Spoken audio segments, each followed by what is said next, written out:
ศไทยให้ความรู้คู่ความสุข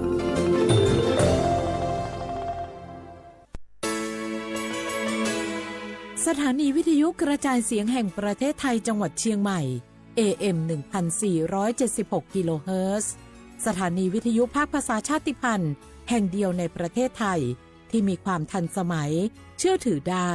สร้างอัตลักษณ์กลุ่มชาติพันธุ์สู่สากล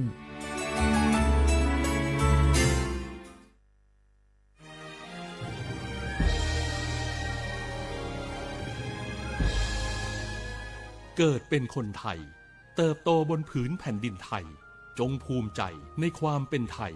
ชาติไทยเรานั้นนับเป็นชาติที่มีความเป็นมาเก่าแก่ยาวนานเรามีภาษา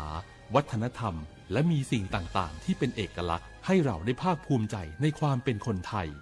เราควรเห็นคุณค่าและมีความรักชาติหวงแหนแผ่นดินอันเป็นมรดกของบรรพชนร่วมภาคภูมิใจในความเป็นไทยโดยสำนักประชาสัมพันธ์เขต 3 กรมประชาสัมพันธ์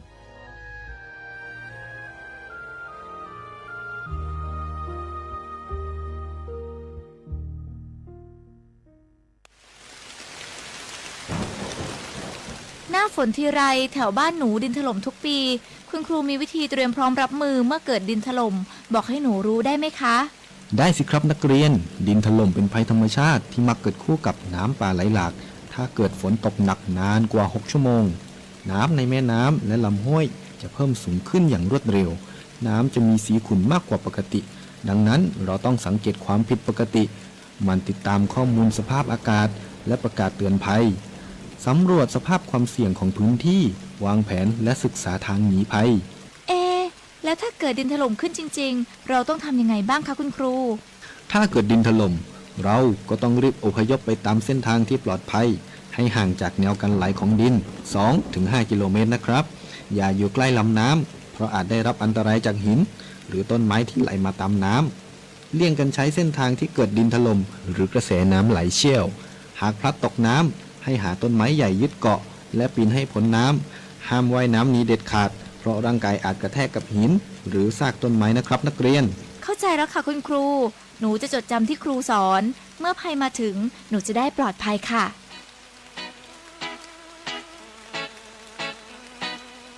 รู้ไว้ก่อนภัยมาถึงด้วยความปรารถนาดีจากสำนักประชาสัมพันธ์เขต 3 กรมประชาสัมพันธ์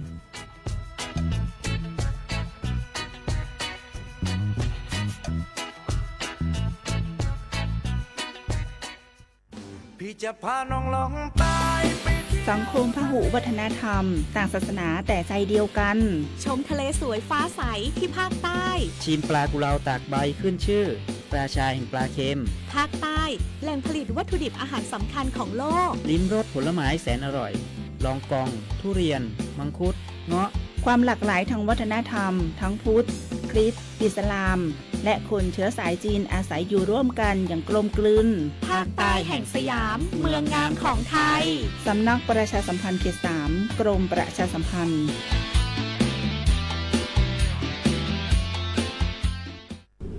ช่วงที่พายุเข้าเนี่ยเจอทั้งฝนฟ้าคะนองลมแรงฟ้าผ่าบางทีก็มีลูกเห็บด้วยมันน่ากลัวและอันตรายมากเลยนะถ้าไม่อยากเสี่ยงโดนฟ้าผ่าก็ระวังอย่าไปอยู่บริเวณดาดฟ้าระเบียงหรือว่าที่โล่งแจ้งเช่นสระน้ำสนามกอล์ฟทุ่งนาแม้กระทั่งการใส่เครื่องประดับหรืออะไรที่เป็นสื่อนำไฟฟ้าเช่นเงินทองนาคทองแดงแต่ถ้าเป็นเครื่องใช้ไฟฟ้าก็ให้ถอดปลั๊กออกโทรศัพท์มือถือก็ต้องปิดไว้เพราะแบตเตอรี่มีส่วนผสมของโลหะก็เสี่ยงเหมือนกันระวังอย่าไปอยู่ใกล้ต้นไม้ป้ายโฆษณาหรือเสาไฟฟ้าเดี๋ยวจะโดนล้มทับเอาหรือถ้าอยู่ในบ้านต้องปิดประตูหน้าต่างให้มิดชิดป้องกันแรงลมพัดสิ่งของเข้ามาในบ้านอันตรายเสียหายหนักเข้าไปอีกรู้รับปรับตัวฟื้นเร็วทั่วอย่างยั่งยืนปรารถนาดีจากสำนักประชาสัมพันธ์เขต 3 กรมประชาสัมพันธ์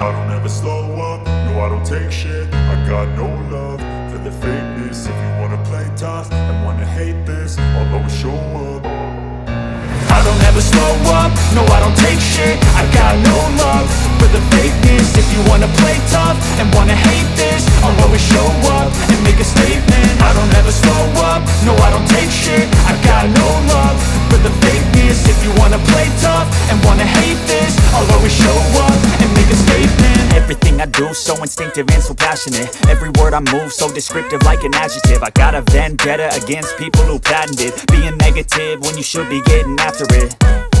I got facts over tracks, this and that. Spitting slow, spitting fast. I could roast, I could gas. Think I'm okay at last, but I don't know if that can erase all the past. And the pettiness, a reflection of the emptiness. Hilarious, you think you're worth my time, you're delirious. Mysterious, because you hide behind a fake exterior. Inferior, you know I'll always be a bit superior. Get off of me, this ain't no humble brag. I want you to hear words, you can say them back. I want you to feel free from the chains at last, and to believe in what you got, it was built to last, yeah. Now that I've been put through hell, I never got anyone's help. I had to do it all myself. I don't ever slow up, no I don't take shit. I got no love for the fakeness. If you wanna play tough and wanna hate this, I'll always show up and make a statement. I don't ever slow up, no I don't take shit. I got no love for the fakeness. If you wanna play tough and wanna hate this, I'll always show up and make a statement. Gonna learn the consequence of being incompetent. Mental health is confidence, dreams and some modestness. I'm not here to save the day, that's for you to take away. I could play a million. อันมาลูกจุกไหลไว้สีมือล่มกว่าบอกกำนึงนั่นเป็นรองอ่องเปีย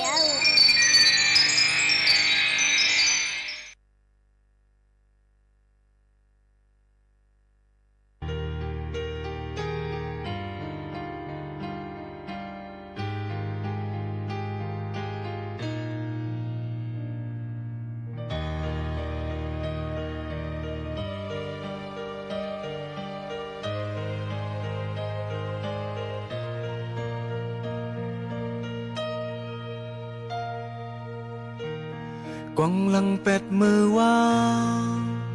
bốn cây dạo qua cầm châm mà ẩn tê nhá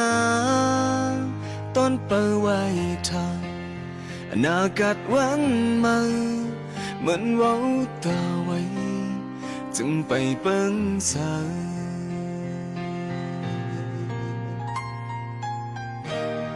มังปกเลยหกยาโอ้ยก็เจอเขามังกลาปันข้อกวางตกตุ้มกอกเหล่ากินเหยาขึ้นพาดปอกเหินเพอมันปั่นจังในปนสุนมากำในเตะสักยาวยาวกาเตะไลจังตัวคิงสับต่อบานเตะไลทิ้งยาวลองตกขันเมื่อวันหลังล้อบาเลยน้ำตามาไก่ยาและหูตัวยาวสีสับในกว่านาเตะเตะขาดเจอแห้งยุ่มและแห้งเจอในเตะแถมจอยลองเจอยอมอำคำเป็นปานผัวสุมไหลเซ็งให้อันเมื่อวันหลังกึดไว้ตีวันเก่าเยาโอ้กำในเตะฮอดถึงวันมาหันตีแรงตันหูลองเอยาสาบานกู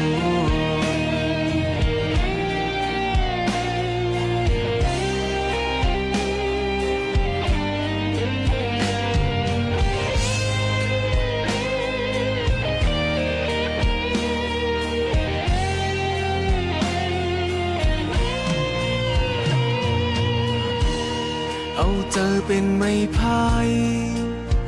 กุมตัวเจ้าเก่าอำย้อนเจอลองอ่านหัดวนหัดสร้างมาส่งวันมาเหมือนหับห้องทางไล่เป็นผัวเก่า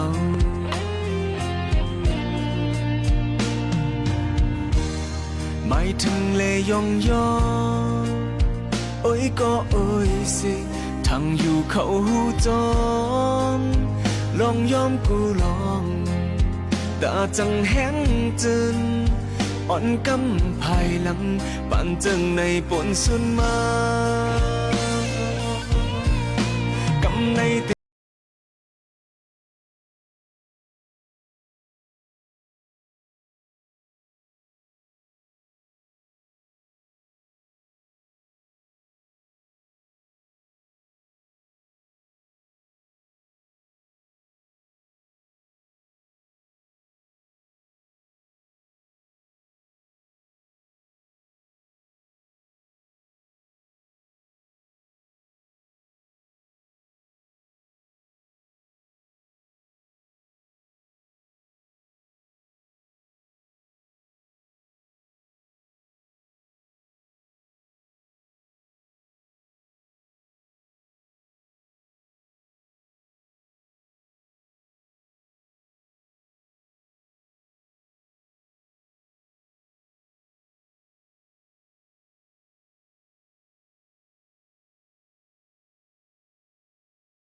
เมื่อซุ้งค่าเมื่อซุ้งพี่น้องพุงยินถ่อมเสียงได้ตั้งเสียงกูก็กูก้นค่ะทบกันเนื้อตอนการภาษาความใต้ดีห้องปล่อยเสียงสวทเก้งใหม่ AM 147 กิโลเฮิรตซ์ค่ะทบกันกูวันพอถึงมาข้าวยาม10 ถึง 11 โมงกลางในรายกลางค่ำอยู่จอมขาวหมูขาวโน้นสุภาวันเชื้อสารวินเป็นอุ้ยก่ออุ้ยเสปอแม่พี่น้องเขาตีห้องปล่อยเสียง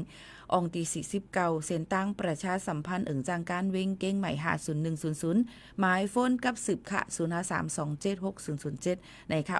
เมื่อได้ทบกันถึงมาวันศุกร์ที่20เหลินเก่าปีคเด2เฮงปลาย24ปีพุทธ2เฮง5ปากไป67ปีใต้2เฮง1ปากไป18ปีก็จานเฮง3ปากไป86คู่ถึงมาเหลิน10หลวง3คำในวันเมื่อในสิอยู่จำป่าหมูขาวนนสุภาวันเชื้อสารวินเป็นอุ้ยก็อุ้ยเซปอแม่ปีน้องๆเขาจึงหนังไหนค่ะฮับทอมอยู่ที่ไหนตั้งไหนก็ต้องตักกันเข้ามาเลยค่ะเนาะพี่น้องเขาก็ได้ทอมอยู่ตั้งเวียงแก่นเกียงไฮ้ทอมอยู่ตั้งเมืองฝางลอยสะเก็ดชัยประการทอมอยู่ตั้งกรุงเทพนครปฐมบางบัวทองเก้งใหม่หลายตีหลายตั้งค่ะเนาะแม่อายเย็นจมขอบจากติวาวาค่ะไว้น้ำโทเมียวนั่นเนี่ยค่ะเตเลยมีเกี่ยวกับไปลองโคนุงตั้งไว้เฮาคามันตีหวยมันตีนุกกลมเครื่องใจเฮาคาเจ็มเจ้าไหนอันลำล่วงเลยเซเปิ้นหลุเลยด้วยเรื่องไฟฟ้าอองตีปักไฟเฮาคานั่นตีเป็นจึงหือพองให้ไหนเนาะเฮาก็เฮาขาดถูกลีไลตุ้ยลีจ่องไกมาเจอมันเนี่ยนั่นกะโคของเฮาเรียมักอันใจไหลก็ขึ้นเมสุกสีเก็บสีจ่องไกขึ้นจ่องไกขึ้นมาเมให้มันหลีเฮใจแทงเพราะว่ามันหลีเจมเจ้าในก็กาเลยเอาแปดค่ะกาเลยจุ่นแปดนั่นขนาดไหนก็เปิ้นนั้นแหละลองตั้งเจ้าในก็คัดเจอออกมาฝากตวนจุถึงกูก็กูก้นค่ะ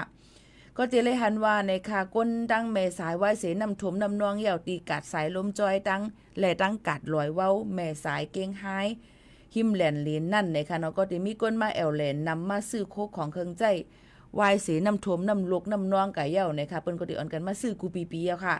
เอาเดี๋ยวมาซื้อกะมาจะเป็นเครื่องใจไฟฟ้าของเจ้าเขามุนอาติมอกาเมกาเขาเอามาวางขายนั่นนะคะบางร้านก็เปิดขายบางเสียงก็เอาไปเปิดขายกาขันเจ้าในก็จะมีแต่เอากาขันมัน10 วัตต์ขึ้นเนื้อนั่นค่ะก็จะเป็นอันที่ลู่ซุ้มพองแล้วก็อันตึกใจไรอยู่จะอันเพราะว่าอันเยอะนะในก็เขาก็เอามาขายน่ะก็เขาก็อันกันกว่าเลิกซื้อใจกัน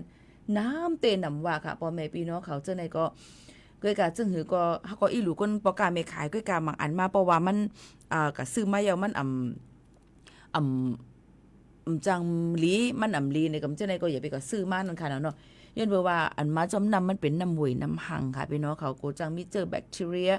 เจอเจอแมงว่าจังเฮ็ดได้คมๆกายๆว่าจำเจ้าในไรเทียงลูกก่อนก้อยกาลองตั้งเจ้าในมันก็ถึงมีก้นก็ซื้อก้นปองกึนอึกนึกเอาไว้ค่ะนี่พี่น้องเขาที่เรียนตั้งเมษายเรียนลินตาขี้เล็กนั่นเพิ่นก็ซื้อโคอันไว้สีน้ำถมน้ำนองนั่นขนาดไหนอันนี้ก็มีมา ใกล้หันอยู่กูปีเหี่ยวค่ะพี่น้องเขาค่ะเดี๋ยวก่อนในวันที่19ถึงวันที่25เดือนเก่าในค่ะให้ฟังกันไว้ตั้ง3เจเว้งในปืนตีเก้งใหม่ในทั้ง3เจเว้งก็ได้เป็นเมืองฝางแม่อ้ายเก้งลาวค่ะให้ฟังกันไว้น้ำน้ำทมมากึ่งกลางไหลทมนองมาจอมเฮือนจอมเย่ค่ะในวันที่19ถึงวันที่25ในค่ะในวันที่20เนาะ20 21 22 23 24 25 56วันฟังกันไว้จอมเอาคู่ของไว้ดีสูงค่ะเยก็ห่างแหนกันไว้จอมอันอยู่จอมพิมพ์นำตัวนั้นก็ถูกลีเลยครึ่งปองให้สั่งฟังตูกันเย้าในนั้นค่ะพี่น้องเขาค่ะก็คัดเสอเอามาฝากตอนทุกถึงปอแม่ปีๆน้องๆเขาค่ะก็เหมือนหนังว่ามึงตะเหลียวไหนนะคะร่วมเลี้ยงก็เตมาเที่ยงเนี่ยค่ะเนาะบันฟังกูก็กูก้นค่ะเนาะเฮาก้นเมืองตาขี้เล็กเงึงแวไข่ตีอยู่ไว้ถ่าเนี่ยค่ะพี่น้องเขาอันนี้ก็ต้อมเรียนดินค่ะเนาะที่เมืองห่มตุ่มเมียนมาในมีเงาลายร่วมเลี้ยงเตจังเขามาเที่ยงแลฝ่ายมีปุนพรตาขี้เล็กเขาจอมปืนเผาปันฟังสติให้ก้นเมืองอันยามย่านำท่วมมานั่นค่ายไปเนี่ยค่ะค่ายปลายเงื่องเวอยู่กว่าต่างตีต่างๆค่ะก็เปิ้นนั่นแหละข่าวเงาลัดมาจังไหนนั่นเนี่ยก็ก้นกล้าก็อยู่ที่ไรก็หรือเลยตีกว่าค่ายอยู่ที่ไรเนี่ยก็หรือเลยห่างเฮียนกันไว้นั่นขนาดเนาะก็เปิ้นว่าผู้โรงเรียนเขาภายพ้นเขาเปิ้นลาดไว้ว่าวันที่19ในร่มเลี้ยงลงเตะเอานำปังไหลเมืองเขปอดจานเตจังขึ้นผังเขามาเมืองไทยบ่ยาวเตจังลัดมาดังเมืองใต้แทงวันที่22ซ้ำเตกว่าฮบกันตั้งร่มเลี้ยงอันมาตั้งอ่าวปังไหลปังกะลาตีภายปอดกลางเมียนมานั่นเสียเงาไล่ในเตจังเป็นฝนหายใหญ่หาลงนำทมนำน้องลินกุ่นเจียมเจอในได้แทงค่ะก็เปิ้นในแลกุ่นเจออันอยู่จอมปานตับลอยจอมหวยจอมหองและสังเจอมาอยู่เนื้อลอยสูงและสังถูกลีเลยฟังสติกันไว้เต้ๆว่าในนั่นค่ะพี่น้องเขากูตีกูตั้งเหี่ยวก็เปิ้นในแลกุ่นอันอยู่เนื้อลอยสูงกุ้งสูงกุ่นอยู่หิมนำหวยนำหองนำเกซะในให้ฟังสติลองกึ่งกลางเป็นนำทมนำน้องลินกุ่นพอที่ออกข้าวตั้งเนี่ยก็ให้ฟังเสียนตาใส่ตั้งป้าเจมตั้งฮื้อแหล่ตั้งฮื้อหมิ่นเย้าลองตั้งซะในเฮาขาก็ถูกลีเลยไว้ฟังกันเต้ๆว่าในนั่นค่ะถ่อมข่าวถ่อมเงากันให้คือตันจ้อมในนั่นค่ะพี่น้องเขาค่ะฝากตอนทุกถึงเจ้าหนังไหนค่ะพี่น้องเขากำเนิดเฮาค่ะมาด้วยเทียงเลยค่ะพี่น้องเขาค่ะลองตั้งตอนแต่เจ้าให้เจ้าสนเจ้าหน้าเขานั่นเนี่ยค่ะเนาะมีลองลู่ซุ่มกว่าตั้งนำตั้งหลายค่ะพี่น้องเขาในข้าวฝนในก้นเมืองก็หยับผึดหยับคันเจอย้อนเปื่อว่าเป็นเพี้ยนนำทมเมื่อหนังที่ทุ่งโป่งเมืองใต้ปอดจานในก่อตรงหน้าลู่ซุ่มน้ำโหเองเฮก็โหเฮงมันนั่นค่ะเนาะก้นเมืองเป็นอันคำเจอกินแต่ได้อยู่ครึ่งปองให้สร้างกว่าเต้ๆว่าในนั่นค่ะพี่น้องเขาอันยาเพี้ยนนำทมตัวกินแห้งได้ก็เป็นวันอันอยู่จอมน้ำย้อนว่าน้ำห้วยน้ำลอยกว่าควันกันเอิงไว้ตีนำนั่นกำนำค่ะเมื่อหนังปางม้อนปางหย่นน้องจ้างสายแลออกสายแลดกวานพักกลุ่มวันกลางหน้าหมวยต่อกุนซ้ายวันเมื่อกำนำวันเจ้าไหนอยู่ในเจเว้ง4เสียงค่ะอองตีอันอยู่โหนำนั่นนำรถยอมพองนำรถยอมเดียวเสตาก็จอมอยู่หางนำเจ้านั้นแต่ก็นำตึกโทมเฮือนไว้อยู่บางเฮือนเป็น2จันก็ไปจ้างปอกอยู่นำทวม8ตั้งเฮือนในก้นทุ่งปงก็ลาดไว้เจิงหนังไหนค่ะพี่น้องเขาค่ะน้องปอกในได้ก็เลยว่าตุกขาคานเจอเตี้ยว่าอันอ่ำยำทวมยำน้องก่อนน้องมาตั้งเมืองใต้หลายๆปืนติเฮาขาก็ถูกหรือไว้ฟังเฮาก็ก้นลูกตายกว่าจอมเพศสภาวะนี่ก็นำเนี่ยในนั้นค่ะก็เปิ้นนั้นเฮาขาก็เอามาฝากตอนถึงกูก็ให้ฟังกันไว้ตีลีเซเปิ้นในค่ะพี่น้องเขาค่ะสืบลือหรือเจอถ่อมได้เพียงความหวานหูถูกใจกันก่อนนี่ค่ะเนาะเพียงความหูในเป็นเพียงความใจสายมาห้องไว้นี่ค่ะมาฝากตอนถึงพี่น้องเขาให้แรงยินถ่อมจ้อมกันได้เป็นเพียงความอะไรจือว่าหมอกกลางนำนี่ค่ะ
ค่ะหมอกกลางน้ำนะคะพี่น้องเขาค่ะหมอกมันจะมีกลางน้ำพองมาค่ะหมอกอันจะมีกลางน้ำก็จะเป็นหมอกหมูนะจะเป็นหมูไตกลมฮะจะเป็นหมูเนื้อน้ำห้าให้มันโดดมีเที่ยงนั่นขนาดในพี่น้องเขาค่ะก็กะซึ่งคือกอลีค่ะหมอกหมูแต่เด็กขึ้นมาห่างลีในกลางน้ำนั่นเนี่ยมันง่ายๆค่ะตอนนี้ออกมาที่ในกลุ่มในเงยแล้วก็ป่นขึ้นมานำเหี่ยวขึ้นมาอยู่เนื้อน้ำนั้นมันจะเข้าย่างมือไว้ค่ะนะยันเป็นนั่นแหละเป็นหมอกอันดีเลยใจข้าวย้ำแล้วก็ตีเลยพันกูลองกวนมาถูกตัวตีมากี่หังหลีเนื้อนำนั่นเนี่ยค่ะในก็เป็นเที่ยงหนึ่งเพียงความตีย้อนกันเข้ามาในนั้นค่ะฮับทอมอยู่ที่ไหนตั้งไรก็ห่มจุ่มฮับตอนค่ะทอมอยู่ตั้งสั่งกำแพงค่ะปีโมค่ะยินจุ่มขอบใจข้อความอ่ำตั้นอ่านย้อนน้อมอย่านำค่ะย้อนบอกว่าความก็รู้หาข่าวก็รู้หาเนาะความก็รู้หาเนี่ยค่ะคอมพิวเตอร์ก็รู้ตัวอีกเนี่ยค่ะหลายอันค่ะเนาะน้องโมข่าวปีอ่ำเลยหันน้องตั้งหึงเย้าจ้าหันเหมือนในกล้วยไหมสงขาวใครอยู่เหตุการณ์กันในตาสีค่ะเนาะข้าวย่ำ15 ปีปลายเอาเนี่ยค่ะเนาะกว่าตั้งไรเนี่ยค่ะอยู่ไว้ตีในตาสีเนี่ยค่ะพี่น้องเขาค่ะข้อก้อนบางอันอ่านนำตั้นคืดค่ะนะเตไว้ใจใหญ่ใจยาวเหไปมุงม่องถ่อมอยู่ค่ะยินจมขอบใจค่ะนะลีค่ะใจใหญ่ใจยาวลองตั้งใจใหญ่ใจยาวให้ลองตั้งมุงม่องในเหตุเขาค่ะมีอัศกยินยาวค่ะนะย้อนเบอร์สั่งย้อนเบอร์ว่าพอเขาขามีตั้งมุงมองแหน่เขาก็ได้วนว่าเนี่ยเขาได้มีข่าวย้ำมีอายุเขาขายินยาวค่ะไว้กับเพราะว่าขายยาวมันเหี่ยวแหล่เนี่ยก็มันก็เอาว่าแทงกำหนึ่งนะคะเนี่ยกำเนิดมาด้วยเทียงเลยค่ะพี่น้องเขาค่ะสื่อตับซึกเกาก้างเลยค่ะต่างไว้คอปืนเผาเมื่อวันที่18เดือนเกา2ยังไป24ว่าอยู่ที่ตับซึกเกาก้าง MNDAA ตับซึกอ้อยลีติโมครีเตเจอจัดเสเตผาดออกในเมืองโฮมตุ้มเตหิมเอาอำนาจจึงเมืองเตเอารถแล้วเศร้าขอเสปกตังจึงเมืองใหม่ในเย้าค่ะหรือนั่นก็เตรียมเลยว่าตักเตแหลกไล่ขอจุกมันไปเมืองอันว่าตาเตเลยพ่องำสุนตูอันเตอันเจ็ดหมันมันไหนค่ะยังเตรียมหมอกแทงว่าเส้นตั้งลูการเมืองปลายเมือง MNDAA นั่นตักเตโฮมจอมเฮ็ดอ้อยหรือจอมกับสืบจอมหมู่จุ่มนอกเมืองต่างเมืองอันสานคัดต่อเมืองมันและเมืองเคในนั่นค่ะออกไว้กาเตยิบมันสุนไลเฮกังแกดแคตูเจ้าเก่านั่นเสเหมากาเดียหมอกแทงว่าเมตตาทุกย้อนถึงเมืองแขให้อยู่ในวงกลางเสเขามางบงีปันเล่าเงาลายเมืองห่มตูเมียนมาอันเฮาเฮียงมากกูมือกูวันในนั่นค่ะก็เปิ้นนั่นแหละในกาอันเวียงอันซิมไลเจ้านั่นซึกเก่ากลางกูไม่ก็จะเป็นเวียงลาเซียวแสนหวีเมืองโกปางไซกิ่วคกพองแสงกุ้งจ้างเหล่าไก้จินสวยหือนะคะเวียงโหปังและกุนลงแต่ก็มอบอับปันตับซึกว่า UWSA พองงำไว้อยู่นะคะลองตั้งเจ้าในก็เตเลยหันว่ายำพองตะเหลียวก็เฮาขาก็ถูกดีเลยถ่อมด้วยข่าวเงาอยู่ก็ด้วยว่าที่ตึ้งอันเดียวขายอยู่นั่นมันเป็นตีหลายๆเฮาขาซ้ำถูกดีเลยคึงปองให้สร้างเจิงหืออยู่กว่าเจิงหือเจ็มเจ้าในค่ะเนาะพี่น้องเขาค่ะนี่ก็มาฝากไว้ปันพ่อแม่พี่น้องๆเขาเที่ยงอันนึกในนั่นค่ะพี่น้องเขามาด้วยเทียงเลยค่ะพี่น้องเขาค่ะตั้งจอมต้องค่ะเนาะตั้งจอมต้องเมื่อวันที่20ในกุ้ยเนี่ยค่ะตั้งบ้านหลวงจอมต้องเก้งใหม่ค่ะฝากปืนเผาไว้ให้ฟังกันไว้ลองฟิงฟ้าราศีฝนล้มน้ำท่วมน้ำป่าได้ไหลมาตีบ้านช่างอ้วนบ้านกูห่อสามัคคีเนี่ยค่ะหมู่21บ้านหลวงจอมต้องเก้งใหม่ยำพองตะเหลียวก็นำก็สูงขึ้นมาติ๊กๆไหลเข้าถมในเฮิรนเยบ้านกูอ้อสามัคคีกูห่อสามัคคีเนี่ยค่ะก็ย้อนในปอมไปพี่น้องเขาใจเส้นตั้งกูห่อเมืองกลางเมืองกลางตัดมื่นบ้านปะแม่ป้อนจะไหนให้ก็ใจเส้นตั้งต่างอันก็เปิดว่าล้วนเล็กนั่นเด็กเข้ากว่ามาหยับในนั่นค่ะนี่ก็น้ำน้ำท่วมตั้งจอมต้องไว้อยู่ในนั่นค่ะก็เปิดนั้นข่าวเงาจะไหนก็คัดเจอเอามาฝากปันพี่น้องเขากูก็กูก้นนั่นค่ะหนังหือป้อดีถ่อมขึ้นตันยากอดเทเลคึงปองให้สังจึงหือตีเลยไปกว่าอยู่ที่รถเพจึงหือเจมจึงหนังไหนค่ะพี่น้องเขาสืบถ่อมจ้อมกันแทงเพียงก้อมอันย้อนเกินเข้ามาใจคือแสงเปใจเย่าเหน่นะคะปอวายเสในติเลงินทอมหูป่องใจเย่าหักมีมากมายเจมเจ้าไหนค่ะ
ค่ะพี่น้องเขาค่ะอยู่เป็นก้อยเสียจอมกันเนอร์ห้องปล่อยเสียงเก้งใหม่ AM 1476กิโลเฮิรตซ์ค่ะอยู่เป็นจอมกันที่ในข้าวย่ำต่อปอถึง11โมงในนั่นค่ะออพี่น้องเขาค่ะผมจมทับตอนกูก็ค่ะพี่น้องเมืองตากค่ะคุณวุฒิค่ะเยอะก็หลายๆตีค่ะเนาะที่ต้องตักกันเข้ามาตอนดักข้อความที่พี่น้องเขาต้องตักกันเข้ามาปั่นตั้งหันถึงในเตรียมมาให้ปีอีดอ่อนนึงบางอันเตรียมอำปีอ่านำปองใจค่ะเนาะเยอะก็มันก็เตรียมลิกไทยก็ปีในอ่านหยาบเนี่ยจุ้ยๆข้อบ่ใครกวดเอาค่ะในน่ะอ่านำปองเจอนั่นค่ะเนาะพี่น้องเขาค่ะยันเพิ่นนั้นเตรียมมาลีค่ะเนาะป้อมมดเตรียมอย่าไปเตรียมเอาค่ะป้อมมดเตรียมอย่าไปเตรียมให้มันสุกซากเอาค่ะนี่ค่ะเนาะพี่น้องเขาค่ะโอเคหลายๆก็ใครลาดอีหยังก็ลาดมาลีๆเนี่ยค่ะเนาะบางอันมาไหนมันอ่านอำปองเจอเตเขามันนี่เป็นรองตั้งพิษปึงกันนั่นขนาดไหนก็เปิ้นนั่นแหละข้อความในแต่เตรียมบางอันมาค่ะก็การช่วยอ่านติอ่านว่าค่ะเนาะมันอ่านหยาบนั่นนี่ค่ะเนาะบางพวกมันเนี่ยหยาบเตะๆเนี่ยค่ะพี่น้องเขาค่ะย่ำพองแต่เร็วค่ะพี่ๆน้องๆเขาค่ะก็เตเลยหันว่าหลายตีก็ยังตึกพื้นฟูนั่นค่ะตอนตัดเพียวๆปัดๆเนี่ยค่ะอองตีเฮือนเยอันรูซุ่มกว่าเลยลองตั้งน้ำทมน้ำนวงนั่นเนี่ยค่ะเนาะพี่ๆน้องๆเขาค่ะก็เปิ้นนั่นแหละลองตั้งเจ้าในก็เปิ้นก็กันเพียวๆปัดๆก็โหลเลยฟังกันไว้ลองป้ายอยู่ลีลองกลุ่มว่าเงาว่าลองเป็นเพกึ่งกลางอันมาจ้อมไว้น้ำทมเจมเจ้าในค่ะเนาะโหลเลยฟังกันไว้เกี่ยวกับไปลองป้ายอยู่ลีค่ะนะลองตั้งเจ้าในลำลองเต้ๆเนี่ยค่ะอยู่อำดีกินน้ำหวานกว่าครบทบมอยากดแจ็ดคันเพิ่ขนาดหนังคือบ่ดี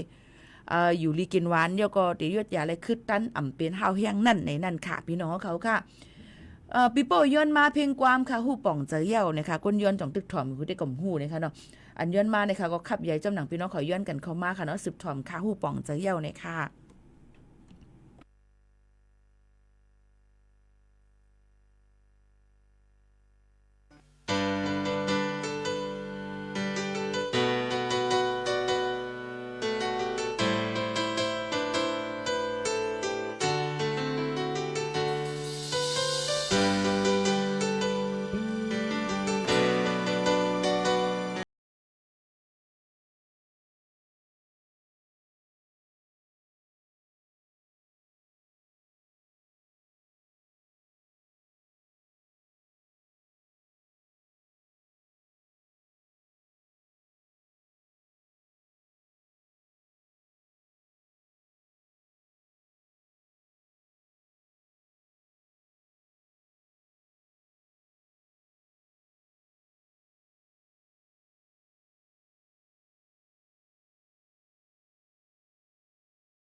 อ๋อค่ะพี่น้องเขาค่ะฮับถอมซ่อมกันในตอนการเนาะค่ะที่ในค่ะเนาะพี่น้องเขาค่ะเยี่ยวก็มาฝากตวนตู้ถึงพ่อแม่ปีๆน้องๆเขานั่นในค่ะเนาะพี่น้องเขาค่ะเกี่ยวกับเลยลองรายงานตู่90วันพี่น้องเฮียงกันยันเมืองนั่นในค่ะเนาะจ้อมหนังปักเปิงเจ้าหน้าที่ปริกดจัดก้นเขาเมืองซึ่งไทยเขาในปี25ปากไป22นั่นเลยค่ะพี่น้องเขาค่ะเลยมักมันตำวางไว้ว่าสังว่าเป็นก้นนอกเมืองอำนั้นก็เฮียงกันยันเมืองเจอเลยขว้างอยู่ที่ในเมืองไทยโจข้าวนั่นสังว่าอะไรอยู่ป่วน90วันเดียวในจึงจักติไรป่องข่าวรายงานตัวที่เจ้าหน้าที่ตำรวจตม3เดือน1ปอกอำนั้นก็90วัน1ปอกเจ็มเจ้าไหนลองรายงานตัวนั่นนะคะเจ้าเก่ากว่ารายงานตัวหังก้วยก็ไล่อำนั้นก็มอบหมายอำนาจปันตีตัวเตี้ยนกว่ารายงานปันก็ไล่เตไล่รายงานตัวก่อน15วันอำนั้นก็หลัง7วันมือขอบเต็ม90วันนั่นค่ะสังเจอว่าเจ้าเก่าเลยตกลื่นป่นข้าวยามตีเปิ้นมักมันไว้ในจึงเจ้าเก่าเตยามหมับหมายเงิน1กำเลย2เฮงวัดเงินไทยค่ะพี่น้องเขาหลักฐานอันหลูเลยหางเฮียนกว่ารายงานตัว90วันนั่นก็เตเลยมีถ่ายหน้าพาสปอร์ตถ่ายหน้าวีซ่าถ่ายหน้าไว้ห้องแถวในค่ะเนาะไว้ฮอดเพียวในค่ะเป็นอันเฮาฮอดถึงมานั่นถ่ายหน้าไว้แจ้งดีอยู่ถ่ายหน้าไว้ข้างเหตุการณ์ถ่ายไว้เหมือนวัดไว้นายจางถ่ายไว้เหมือนทะเบียนบ้านนายจางสังว่าเป็นบริษัทอำนั้นก็คอมพานีในเตไลไว้รับห้องคอมพานีมาจ้อมในค่ะอันเจ้าเก่าเตไลเตรียมลงในแบบฟอร์มตมนั่นในก็ TM47 นั่นลองรายงานตัว90วันนั่นค่ะเนาะพี่น้องเขาก็เตมีเตรียมชื่อเต็มเจอจัดวันที่เจ้าเก่าเข้ามาเมืองไทยหมายพาสปอร์ตหมายฮอดแผวในค่ะเนาะมี6ตูนั่นขนาดที่อยู่เศร้าในเมืองไทยอยู่ที่แล้วเจ้าเก่ามาถึงเมืองไทยจึงหือขี่รถมาซึ่งหือนั่นขนาดน้อยก็หมายฝนติดกับสืบนะคะไล่ลงมือไล่เส้นตู่เจ้าเก่าเจิมเจิ้งหนังในค่ะพี่น้องเขาลองตั้งเจอในค่ะเนาะในก็ได้เป็นลองตั้งอันดีลองรายงานตู่90วัน1ปอกมาฝากตวนถึงพ่อแม่ปีๆน้องๆเขาค่ะเดี๋ยวก็แผนการกดท่าเที่ยงกัน120วันนั้นย้ำไปหมดเสียงแต่เหลียวเพราะว่าพี่น้องเขาอยู่เมากินมั้งมีวัดไว้เหตุการณ์แม่นอองตีในก็หลเลยฟังกันไว้เจ้าหน้าที่เปิ้นเตสุ่มลงกดแจดกดทัดด้วยลองวัดไว้เลยอองตีอยู่จันเศร้าค่ะในก็ฝากฟังไว้ปันกูก้นหนังฮือป้อเตหลอดเพญาตียอบยก็มาอยู่มากินกว่าในมาฝากไว้ปันพี่น้องเขาเจิงหนังไหนค่ะสืบมีถอมได้เพียงความอันย้อนกันเข้ามาหักมีมากมายค่ะ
พี่น้องเขาค่ะ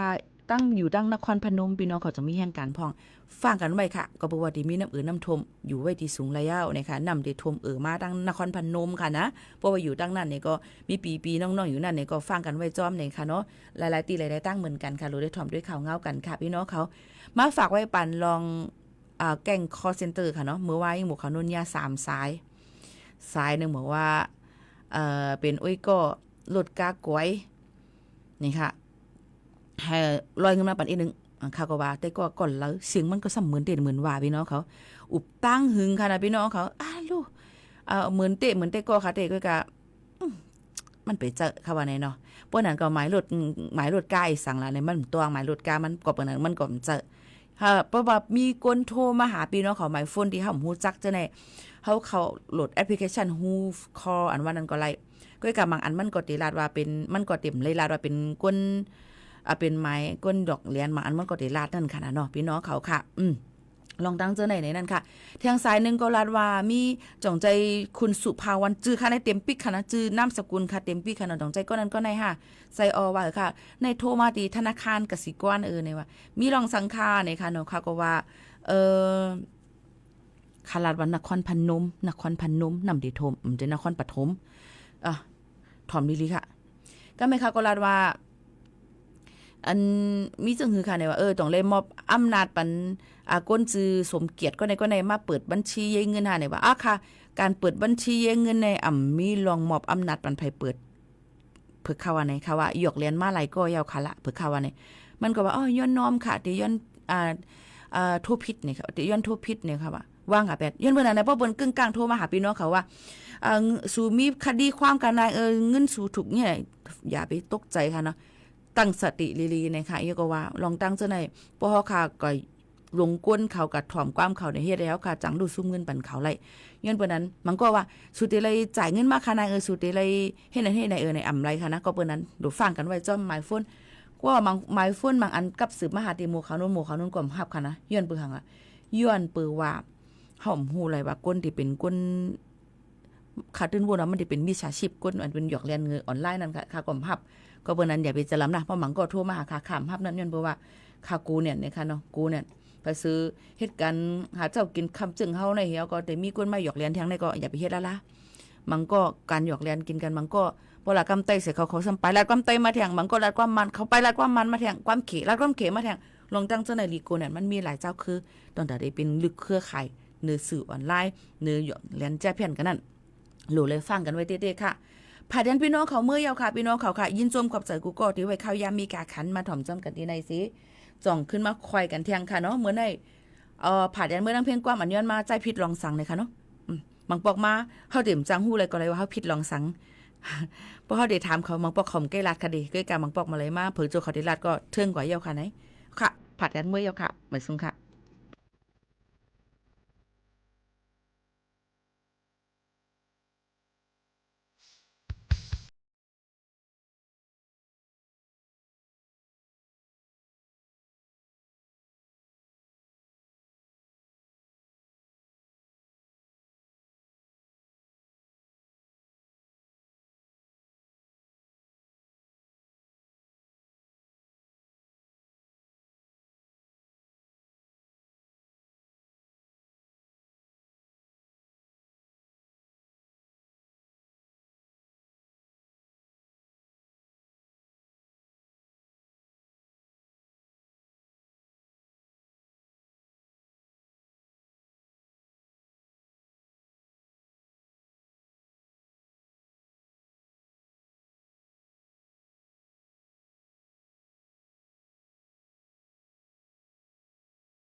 ลงพื้นที่ช่วยน้ำท่วมยืนยัน